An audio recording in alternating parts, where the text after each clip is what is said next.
ಇವತ್ತು ನಮಗೆ lab internal ಇತ್ತು ಗುರು. ಹಲೋ ನಮಸ್ಕಾರ ಕರ್ನಾಟಕ, ನಾನು ನಿಮ್ಮ ಕೋಟೆನಾಡು ಹುಡುಗ ಪ್ರಜ್ವಲ್ ಮಾತನಾಡ್ತಾ ಇರೋದು. ಗೈಸ್, ಏನಪ್ಪ ವಿಷಯ ಅಂದರೆ ಇವತ್ತು ನನ್ನ ಕ್ಲಾಸು 11 ಗಂಟೆಗಿತ್ತು. ಸೊ ಅದಕ್ಕೆ ನಿಧಾನವಾಗಿ ರೆಡಿ ಆಗೋಣ ಅನ್ನೋಷ್ಟರಲ್ಲಿ ಆಲ್ರೆಡಿ ಟೈಮ್ ಆಗೋಗ್ಬಿಟ್ಟಿತ್ತು. ಅದಕ್ಕೆ ಬೇಗ ಓಡ್ಬಂದು ಕಾಲ್ಟೆಕ್ಸಲ್ಲಿ ನಿಂತಿರೋ ಬಸ್ನ ಹತ್ಕೊಂಡು ಕೂತ್ಕೊಂಡೆ. ಆದರೆ ಇದು 5 ನಿಮಿಷ ಲೇಟಾಗಿ ಓಡ್ತು.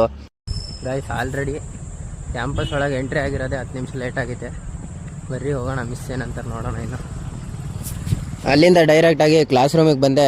ಮೊನ್ನೆ ನಡೆದಿದ್ದು ಇಂಟರ್ನಲ್ಸ್ ಪೇಪರ್ನೆಲ್ಲ ಕೊಡ್ತಾಯಿದ್ರು. ಅದನ್ನು ನೋಡಿಕೊಂಡು ಮಧ್ಯಾಹ್ನ ತುಂಬ ಹೊಟ್ಟೆ ಹಸಿತಿತ್ತು. ಅದಕ್ಕೆ ನನ್ನ ಫ್ರೆಂಡ್ ಹತ್ರ ನಮ್ಮ ಕಾಲೇಜ್ ಹೊರಗಡೆ ಇರೋ ಅನ್ನಪೂರ್ಣೇಶ್ವರಿ ಹೋಟ್ಲ್ ಹತ್ರ ಡ್ರಾಪ್ ಹಾಕ್ಸ್ಕೊಂಡು ಅಲ್ಲೋಗಿ ಮುದ್ದೆ ಅನ್ನ ಸಾಂಬಾರು ತಿನ್ಕೊಂಡು ಅಲ್ಲಿಂದ ಡೈರೆಕ್ಟಾಗಿ ಕ್ಯಾಂಪಸ್ ಒಳಗಡೆ ಎಂಟ್ರಿ ಆದೆ. ನನ್ನ ಫ್ರೆಂಡಿಗೆ ಕಾಲ್ ಮಾಡಿ ಕೇಳಿದೆ, ಅವ್ನು ನೋಡಿದರೆ ಇನ್ನೂ ಮನೇಲಿದ್ದ. ಸೊ ಅದಕ್ಕೆ ನಾನು ಡೈರೆಕ್ಟಾಗಿ ಲ್ಯಾಬ್ ಒಳಗೆ ಎಂಟ್ರಿ ಆದೆ. ಇವತ್ತು ನಮಗೆ ಲ್ಯಾಬ್ ಇಂಟರ್ನಲ್ ಇತ್ತು, ಆದರೂ ಅಲ್ಲೇ ಹೋಗಿ ಸ್ವಲ್ಪ ಹೊತ್ತು ಓದ್ಕೊತಾ ಇದ್ದೆ. ಆಮೇಲೆ ಲ್ಯಾಬ್ ಇಂಟರ್ನಲ್ ಮುಗಿಸ್ಕೊಂಡು ಅಲ್ಲಿಂದ ಸೀದಾ ಹೊರಗಡೆ ಬಂದೆ. ಅಷ್ಟರಲ್ಲೇ ಬಸ್ ಕೂಡ ಬಂತು. ಹತ್ಕೊಂಡು